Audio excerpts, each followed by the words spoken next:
Hi, I'm Roscoe Beck. Welcome to my video. Thanks for watching and listening.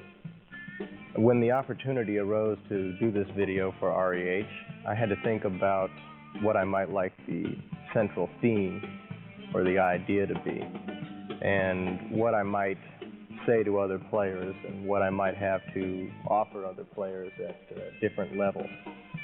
I decided to work as much as possible with the central idea of laying the foundation, laying the groundwork, and specifically working with the blues. For the more advanced players watching this video, there may be much here that seems obvious or simple. But for the less advanced players, I think there'll be some interesting ideas and some simple, effective bass lines that you might find very useful. So enjoy the video, and we'll be back and talk a little bit later.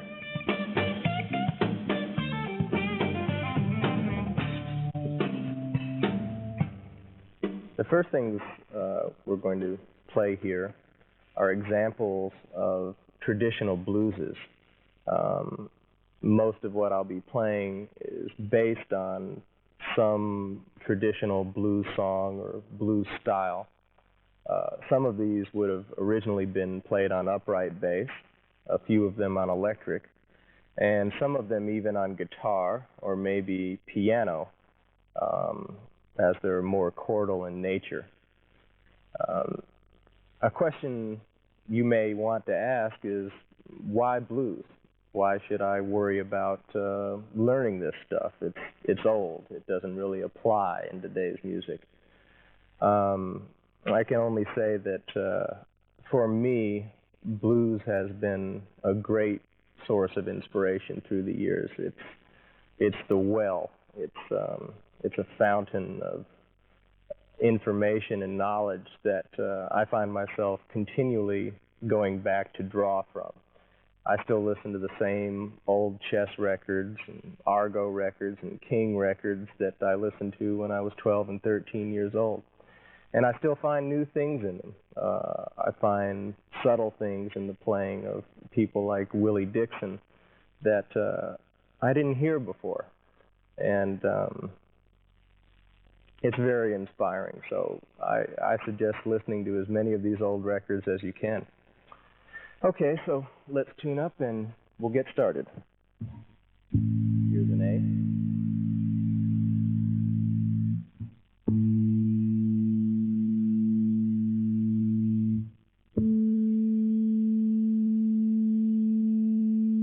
So here we go.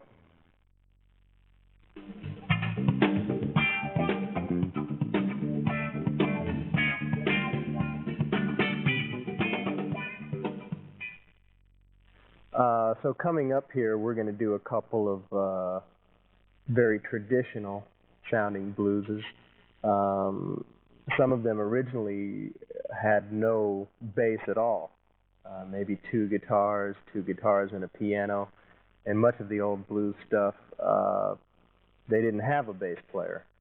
So sometimes a guitar player would play low on the guitar, or the piano player would just play low on the piano. This first thing we're going to do kind of emulates an old Elmore James tune, and I'm playing a lot of chords up on top of the neck above the 12th fret and basically emulating a guitar part.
So some of the voicings I was playing on that thing are really very simple, but very effective. The G7 there, where the lick is based.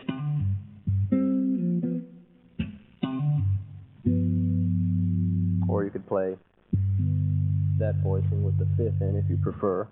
I tend to play that one, it's a little clearer. On the 4 chord, the C, I'm playing a C over a G, usually, which is a very funky sound.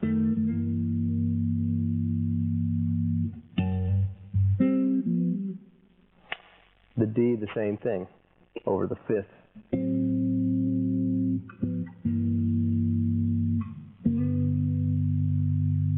Now, on the 4 chord, you might want to drop down here, play the 5th and the 10th.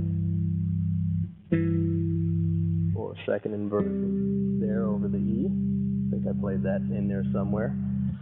The old 5th again.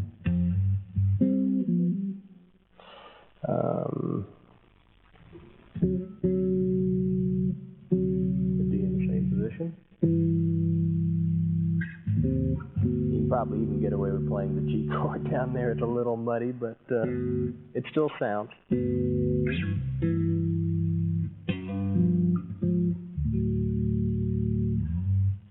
Something else that came up there, of course, is the old kind of Jimmy Reed boogie woogie kind of lick.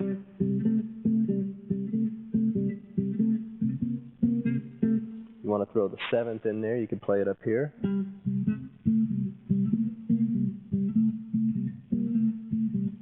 You know, get sloppy about it if you want.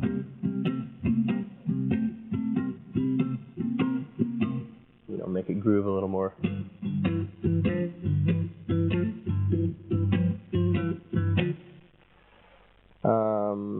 I don't think I actually played this, but it just came to mind. Something I have played in the past, say over the C chord. This particular lick played by guitar players. Well, the guitar player would usually play. The bass player against that might play something like.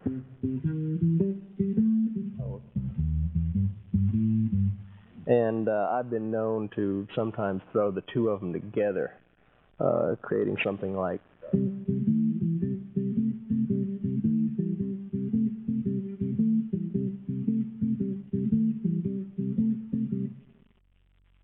Okay, this next thing is similar to a little Walter tune, in which again there was no bass. It had two guitars, harmonica, drums, and I'm playing one of the guitar parts. It's a very simple little lick, but a classic blues lick in its own way. So I wanted to show it to you.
That little line that you just heard, simple as it is very effective and very classic in its own way.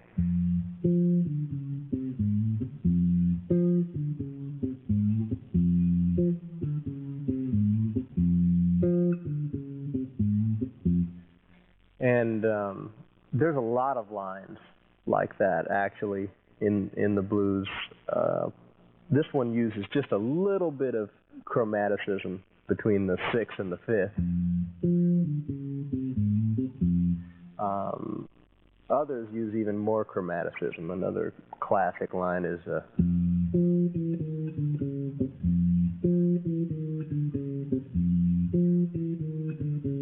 might have just as easily played it like that, or even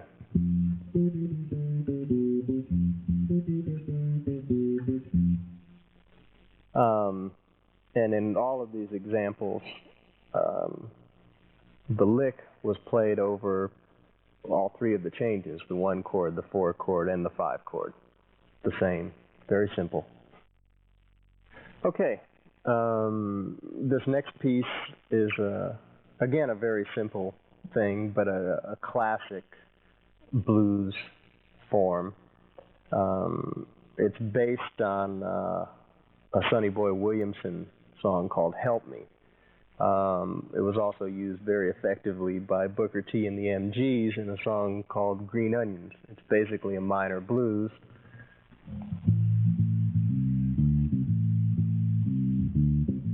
With that groove. And it sounds like this.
So again, the basic bass line on this is really as simple as can be. I mean, anybody can play this line. It's a beginner's line, but it's very effective.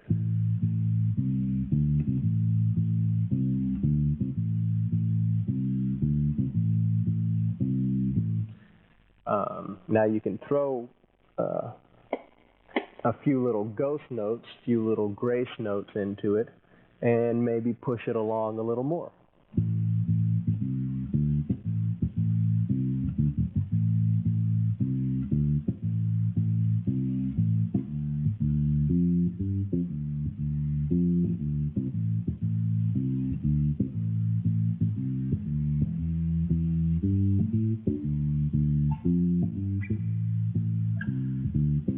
Yeah, the basic idea with something as simple as this is to make it swing, make it move, because as simple as it is, if you don't put anything behind it, it's just going to lay there. The drummer's going to nod off and the audience is going to walk out. So you need to make it swing, you need to do something to propel it a little, and just need to use your creativity. There's actually a lot that can be done with something like that. You can go into a walk thing. A thing I go into sometimes on these minor blues is just a simple lick with fifths. I'll play 4 bars just to set it up and then show you.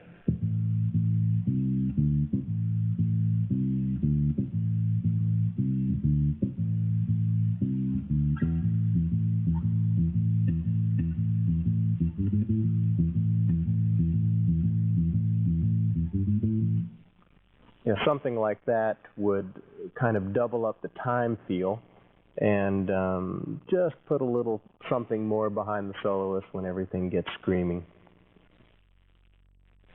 This next one we're going to play is similar to a blues track that is perhaps one of my favorites. It's similar to a song called Hoodoo Man Blues by Junior Wells. This particular track is the first blues song I ever heard Buddy Guy playing on. He plays through a Leslie. The sound is fantastic, and it's a funky kind of little shuffle thing.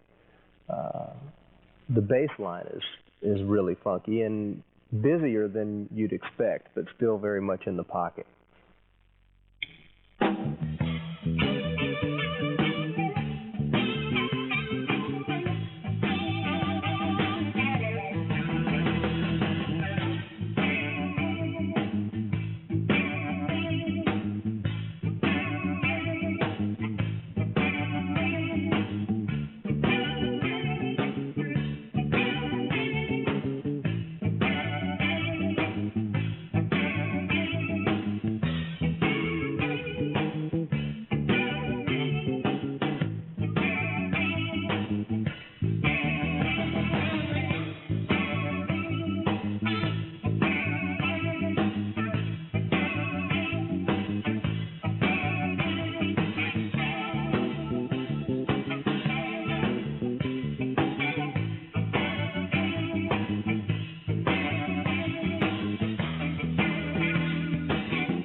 That bass line, I'll just slow it down a little bit and play it for you. It's pretty cool.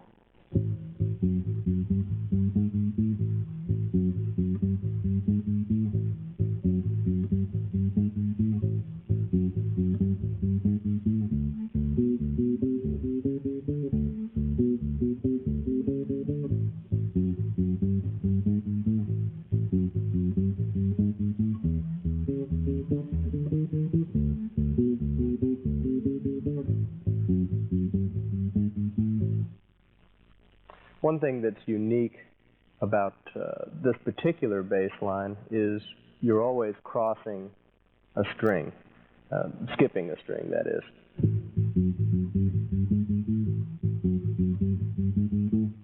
And so it's kind of giving your right hand a little bit of a workout.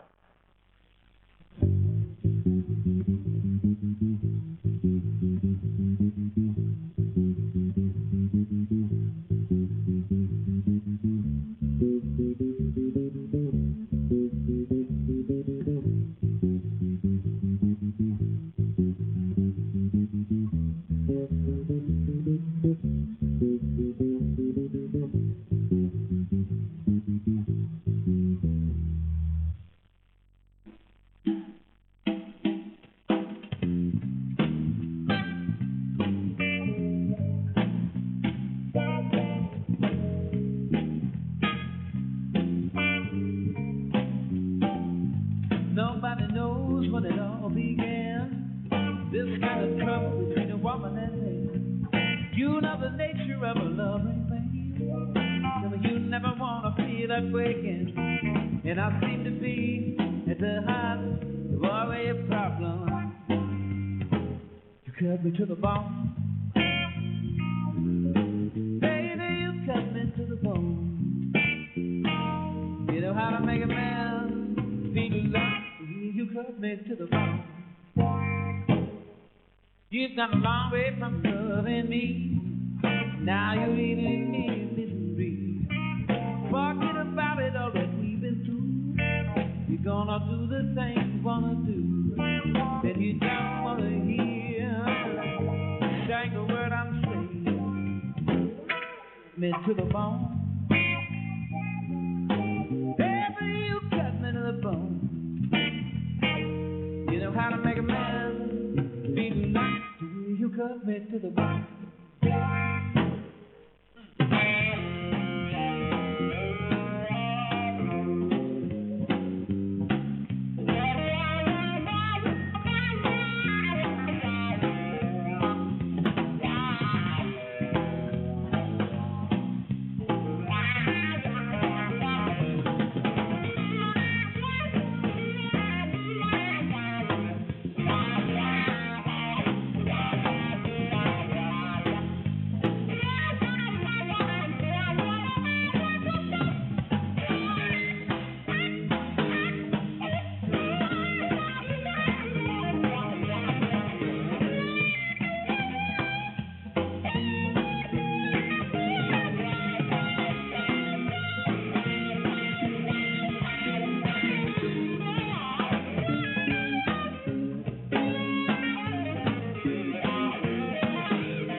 One day I'll wake up and seem too far.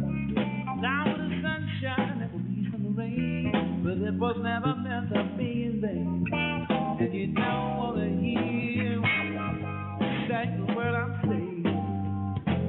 You cut me to the bone. Baby, you cut me to the bone. You know how to make a man feel love the way you cut me to the bone. Ouch. You know how to make a man feel love the way you cut me to the bone.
now I'd like to talk to you a little bit about your instrument.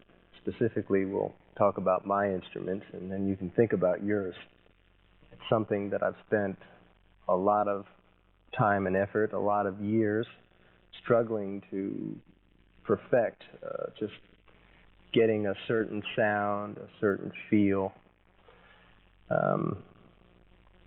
This particular bass that I have is one that I just put together. It's a prototype Fender model that something like this may be coming out next year. It's built around the concept of a jazz bass. In fact, it was built using Fender parts. I put it together with the help of a friend, and then Fender painted it. But it's basically a jazz bass with a single master volume and a tone, pickup selector switch, and these tap switches for these pickups, which are nothing more than vintage jazz bass pickups with a second pickup with the magnetic field reversed. So switchable by switching. It can be either a single coil jazz bass, two single coil jazz bass pickups in parallel, or one humbucking pickup. So it allows a few other tonal possibilities while retaining the traditional jazz bass sound, which is basically what I use most of the time. In most instances, the jazz bass single coil sound is the one I use. It's the one I used almost always when tapping. That's jazz bass pickups, single coil, mid position. Both pickups full on, volume, tone, full on. Most of the time you could take the two jazz bass pickups, wire it straight to the output jack, and that would be your sound. Sometimes it helps a little bit if the chords aren't coming out. I go up into the humbucking mode on the treble pickup, and it's just a little bit stronger, a little less clear, but a little stronger. Specifically, when dealing with the two-hand tapping and the chording, this is the sound that I find really works. The neck pickup by itself is a nice sound as well. It's a little warmer, a little more throaty sounding.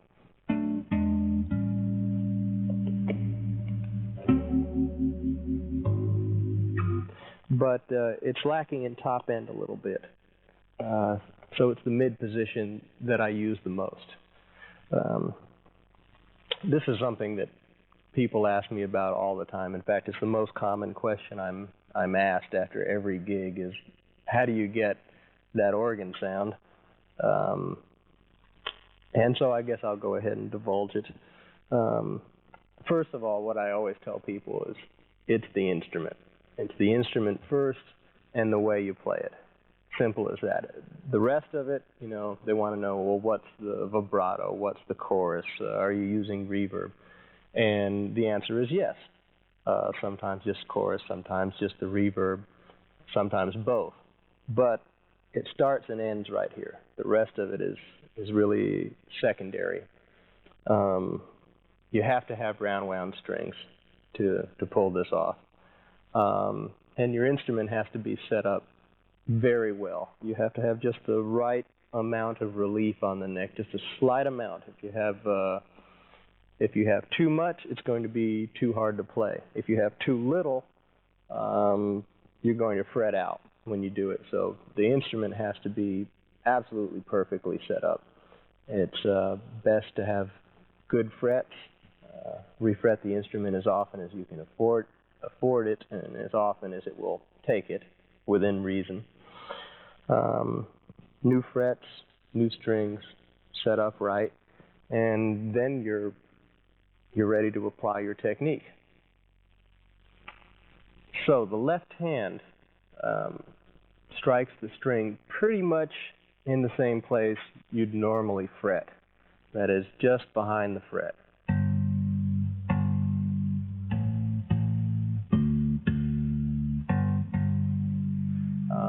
sometimes you have a little bit of a muting consideration.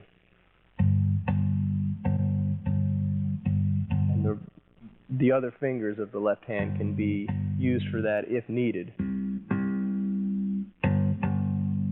Like there, I'm kind of muting a little bit with the middle finger.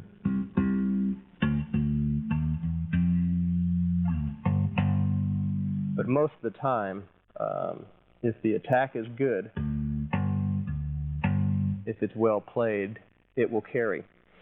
Something else I get asked a lot when I'm doing the two-handed thing, and I have my Leslie-ish effect on. People ask, well, they comment that when I'm playing, it sounds like the top is affected and the bottom is not. And that isn't the case. Both right and left hand are being affected. And I actually thought about this a little bit when I built my sixth string, because the coils on the pickups on this bass go the bottom three strings and then the top three strings, two separate coils. And I thought about splitting the output where the top strings would go to the Leslie effect and the bottom strings would stay plain. But when I thought it through, I came back again to the Hammond organ and remembered that, of course, anything played on the organ is going through the Leslie. The whole sound is going through the Leslie, and the swirl effect is happening on the bottom notes as well as the top notes. And I thought, well, so why shouldn't it be the same on the bass? And it doesn't seem to affect it at all.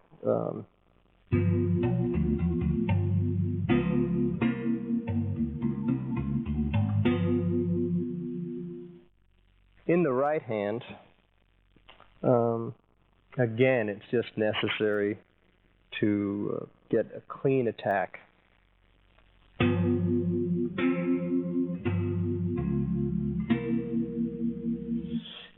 It's really little more than that. Again, it's so important that the bass be set up well.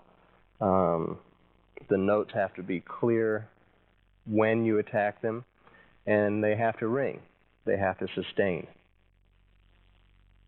On the right hand, covering the top two strings, you're pretty much just going to use those fingers, the first two. Unless you get really adventurous on a chord, which I occasionally do. You might grab something like that, just because it's simpler to execute with the first and third than it would be to try to make that spread with one and two. But pretty much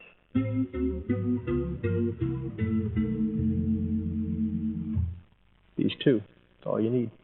Two is all you need.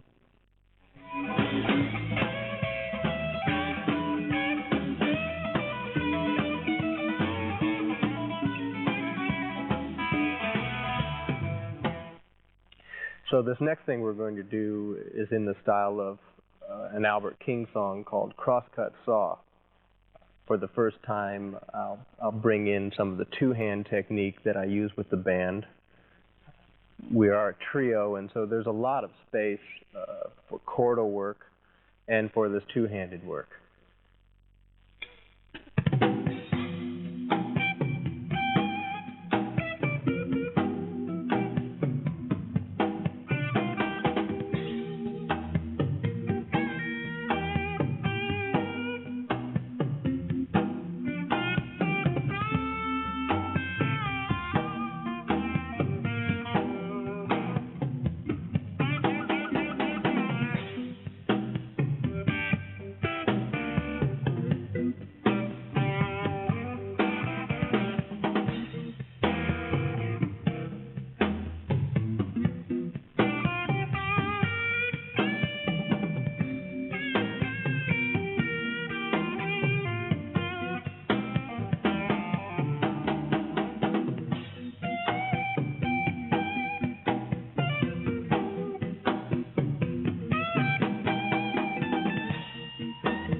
So what's happening in this song?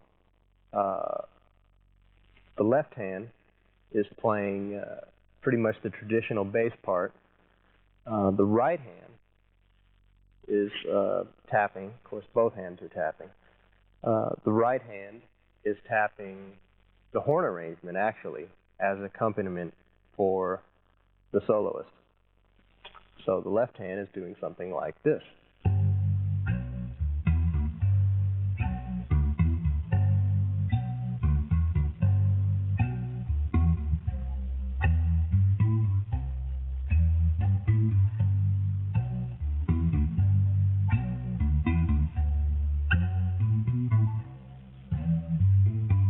And so on. Now you noticed, of course, that I went up the neck to go to the 4 chord and the 5 chord. The reason being, you can only use 2 strings in the left hand as you're using the top 2 strings in the right hand. In the right hand, I've actually picked up some of the horn arrangement, pretty literally. It involves a lot of tritones using the 7th and the 3rd, or the 10th if you prefer, in G, in C, down 1 fret, which again gives you the 7th and the 3rd. Tritones in the right hand when doing chordal work are tremendously effective. I mean, you can almost do nothing but play tritones and fourths and play just about everything you'll ever need to play. If I remember correctly, how I played this song with the guys here a minute ago is I started out just holding the chord in the right hand while playing the bass line in the left. At some point, started picking up the horn chart. Maybe at a later point went to straight 8s. And then finally, the grand horn lick. So let's try to put it all together here.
This next thing that the band and I will play is really more of a jazz blues, and it again employs a lot of the two-handed tapping techniques. It plays some basic blues changes, also a few little substitutions here and there, and we'll come back and talk about it after this.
Some of the first live jazz that I was really affected by was organ trio that I heard in Austin, Texas. And one thing I noticed immediately, even before I walked into this particular club where I heard my first live organ trio, was the bass was knocking me down from the moment I stepped out of my car. And the bass in an organ trio has to be very simple and very effective, because the organist is often playing chords or solos in his right hand, and the left hand is carrying the bass. Most people think that they're doing it with the pedals, but that's not really true, except for sometimes on ballads. Most of the time, the bass is being played in the left hand, and the soloing is going on in the right. So there's a lot of coordination involved there that maybe we'll maybe we'll get lucky and do here. But so the bass line has to be very simple. And when I was still in my teens, I started picking up on some of these bass lines because they were simple enough that I could hear them in a club and go home and play them. And I found out that these lines worked great on swing tunes, and they were not all that difficult. Something like this.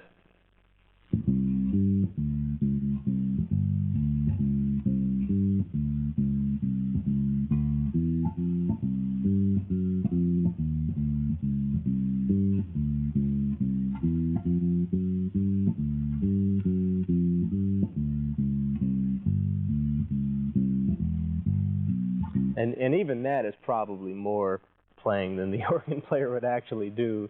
The little grace notes and things that I'm throwing in there, he might achieve by kicking the pedals or something. But the line might be really dirt simple to.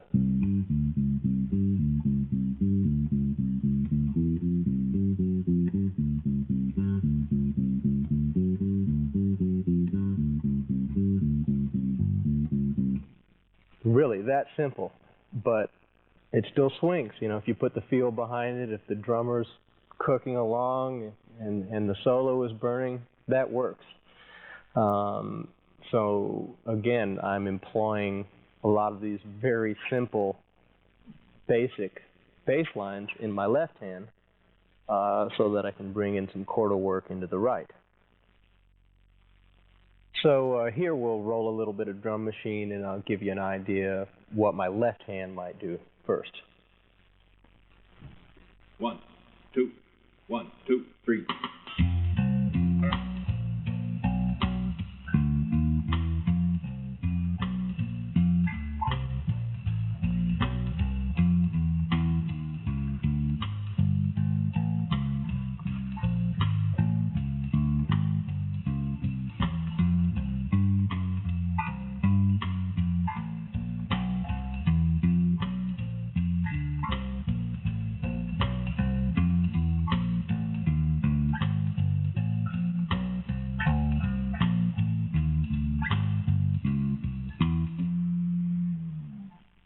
So just to let you know what's going on chordally here, some of what's going on, it's pretty straight ahead jazz blues to begin with.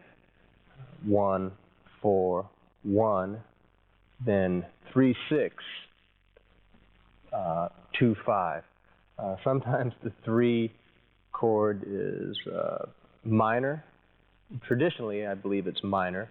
Although sometimes I play the 7th. You can really get away with either one so long as everyone knows what you're doing.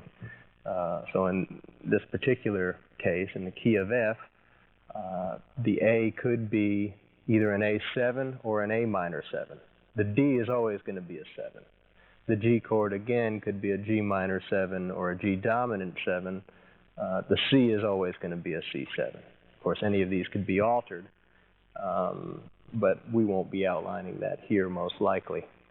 We pretty much have to stick to the 7th and the 3rd of the chord in the right hand.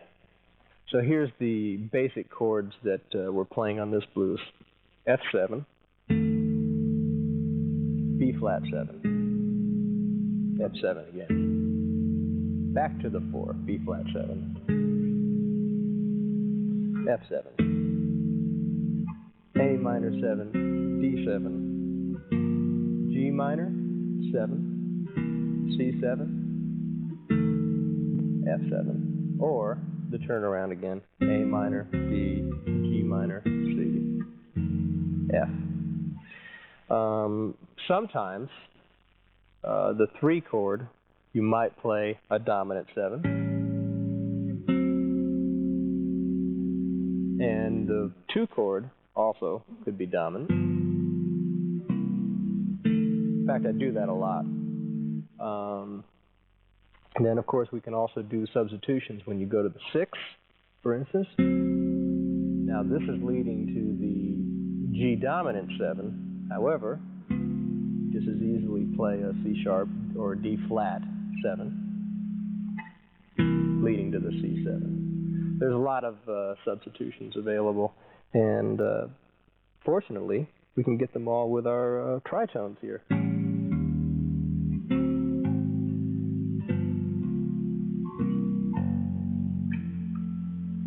Walk it right down.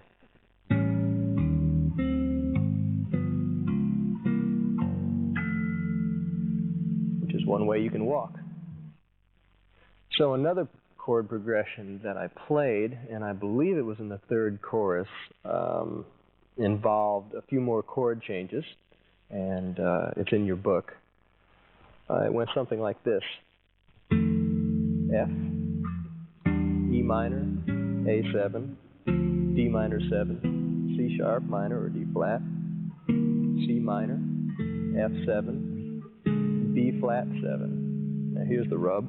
B minor E7, A minor D7, A flat minor D flat 7, G minor 7, C.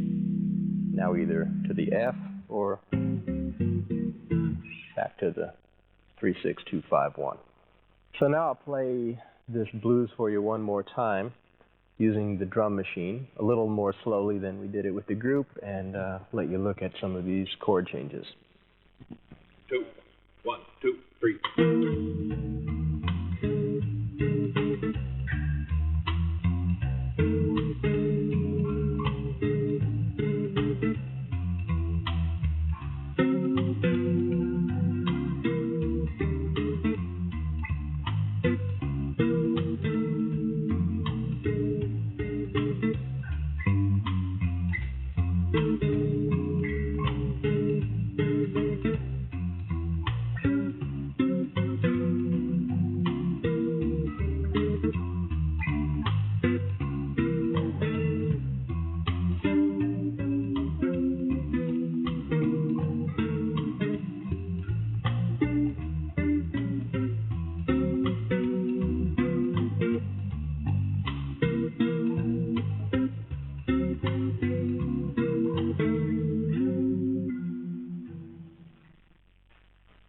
This next thing we're going to do is basically just a slow blues in C.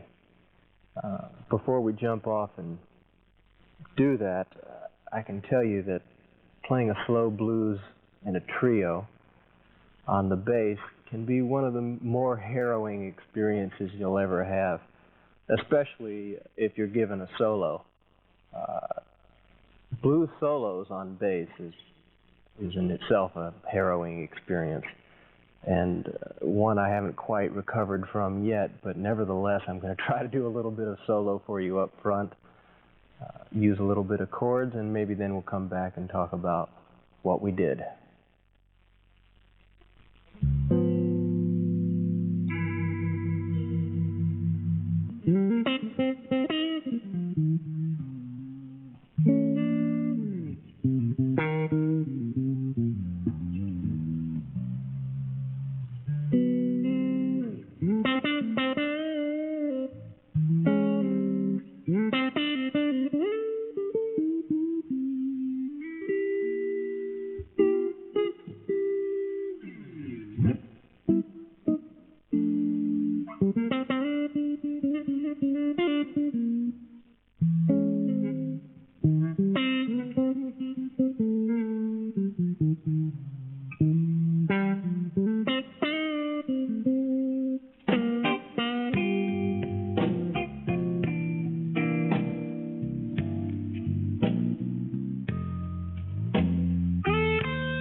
So on the slow blues, of course, there are endless possibilities for bass lines. Many of them classic and I'm sure familiar.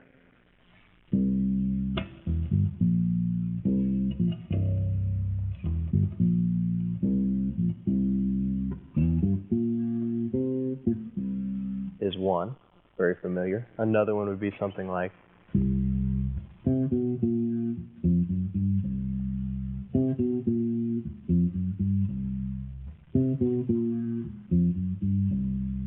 all of those lines kind of just start on the root, come back to the root at the downbeat of the next bar.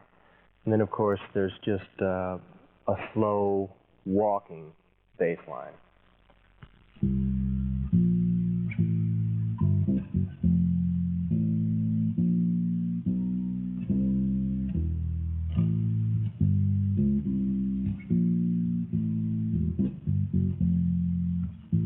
There I go back.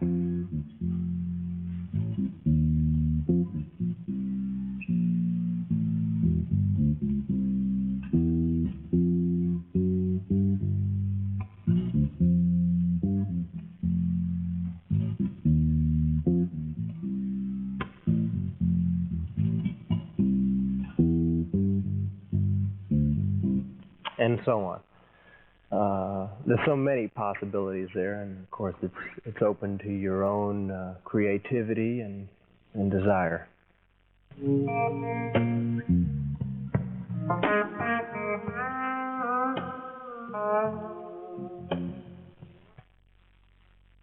This bass is a prototype that was made for me by Michael Stevens of Alpine, Texas, who briefly worked at the Fender Custom Shop. But it's designed to be basically a 6-string version of the same 4-string bass. As you'll see, the pickups look like, well, they look like large dominoes, but they look like elongated versions of the jazz bass pickups that I just showed you. And the setup is really the same. Pickup selector, volume tone, the switch is no longer functioning, and the coil tap switches are on the edge of the bass. It's about the basic difference. It's obviously 6-string, alderwood, maple neck, and pretty much the same as the jazz bass. Again, I'm going for that classic jazz bass sound. This is an old P bass that I modified years ago. I almost regret it now. I almost wish I had just left it alone as a P bass, because mostly these days I use it as a P bass, but years ago I put the double jazz bass pickups in the bridge position. And I'm using flat wound strings on it these days, going for more of that traditional P bass sound. And I've got some foam stuck in the bridge just to accentuate the muting a little bit more. Now for the optimum in muting, we have this Fender Coronado 2, which is a 66 actually, but I found it new a couple of years ago through Dan Smith at Fender Instruments. And this is about as dead sounding as anything you can imagine, but it has a function. I've used it on a couple of records already, and it's kind of fun to play. It's a funky thing. It has nylon wrap strings on it. It's a shorter scale. I'm not sure exactly what, but it's dead enough sounding as it is. And then I've stuffed this foam in the bridge. It's a real thumper. But actually, I played it on one tune on our new record coming out, Mystic Mile, on the European version, a tune called "I Don't Play."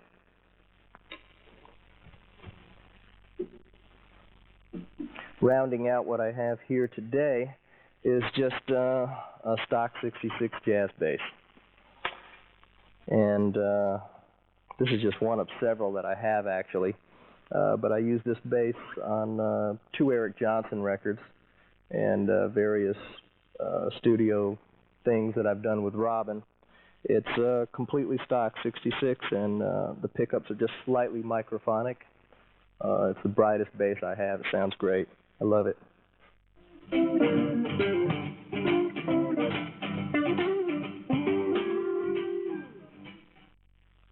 Coming up in this section, we're going to be playing some shuffles, Tom and I. I'm going to play several different lines, which hopefully will also give you some ideas of your own. There's probably a million different ways to play a shuffle, probably as many ways to play it as there are bass players to play it. But here's a few of them, and here we go.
So what you just heard was several variations on a shuffle.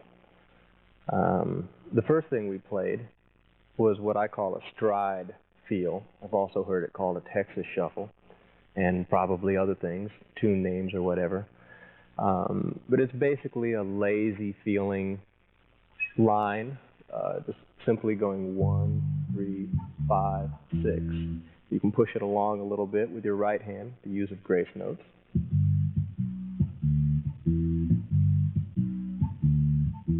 And you could do a lot of other things to it as well. You could play it in octaves.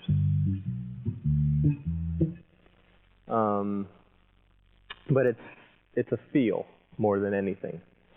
From that, we went into what's probably very familiar to most of you. I've heard it called a bouncing bass shuffle. And it's probably the most familiar of all shuffle bass lines, and there are a few variations on it, which you heard. Ascending,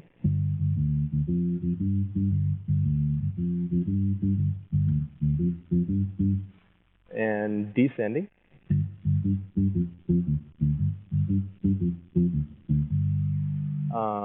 you can do the ascending line with triplets.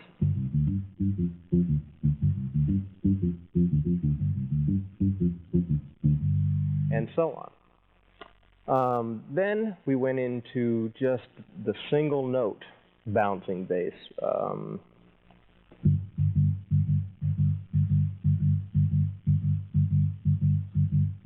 Very, very simple. And then to the single note bouncing bass with grace notes from the right hand.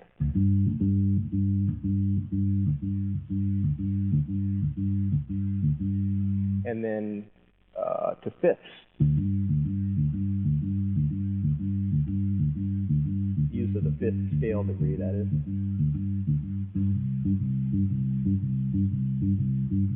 And so on.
So what we just did was play a couple of different grooves and a few lines inspired from various players.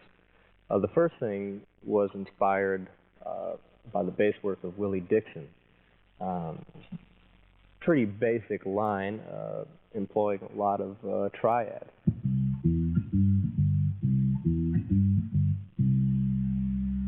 Also, another thing that he did a lot, just using the fifth and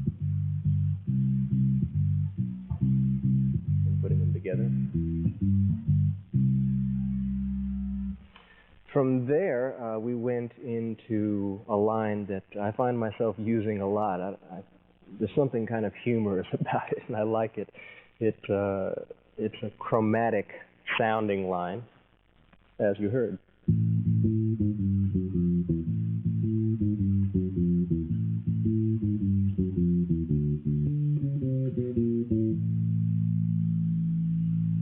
And from that, we went into what I call an open string shuffle line, using the open E and A, something like this.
So we just played 3 or 4 examples of a groove and bass lines that I think were probably inspired by an old song called Night Train. At least that's the oldest example, recorded example I could find of this type of bass line. We played Night Train, Drive and Wheel by Junior Parker, and a thing by Little Walter called Southern Feeling. And on the end of it, I played another similar line that actually I don't have any idea where it came from. I've heard it before, but I couldn't find the actual recorded example. But they're all kind of based around 1, 5, 6, 7, and then descend.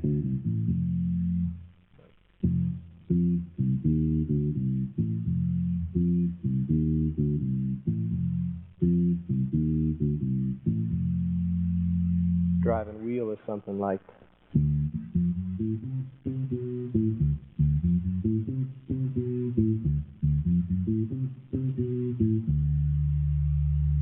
and Southern Feeling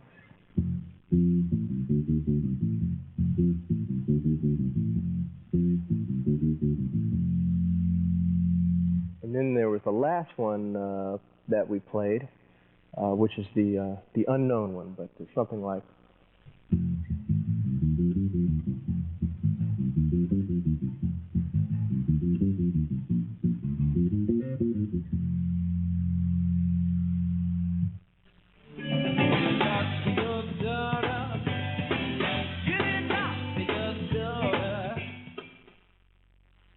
And last but not least, we have here the Beast. And we're going to play for you a song that is a perennial set closer for Robin Ford and the Blue Line, a song called Talk to Your Daughter. And it too is a shuffle and employs a lot of octaves in the bass and some lower notes than we've been hearing before. And we'll play it for you now. Thomas?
He's the only guy that I know who plays the real blues bass, and at the same time can, play through chord changes and he plays the upright really well, and I think that's something that you can just kind of sense in his playing.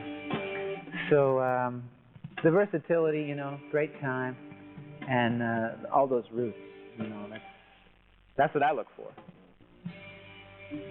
He plays the sixth string a lot, so he's got that low B down there, which is my favorite string on a bass guitar, is that extra low one. And the combination of having that deepness, you know, and these wonderful chords, you know, up on top with that organ sound. It literally sounds like a Hammond organ, you know. It's a big sound, and it frees me up tremendously, you know, just to kind of relax and play.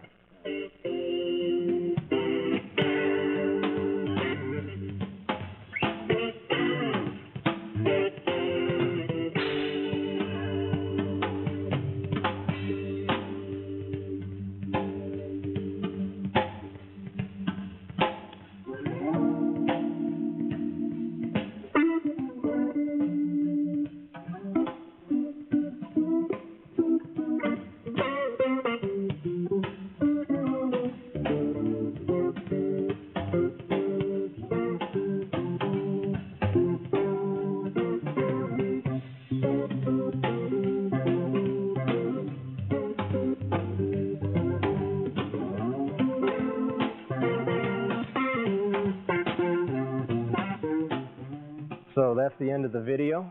Thanks for listening and watching. Don't forget to go out there and buy those Robin Ford and the Blue Line records. See you next time.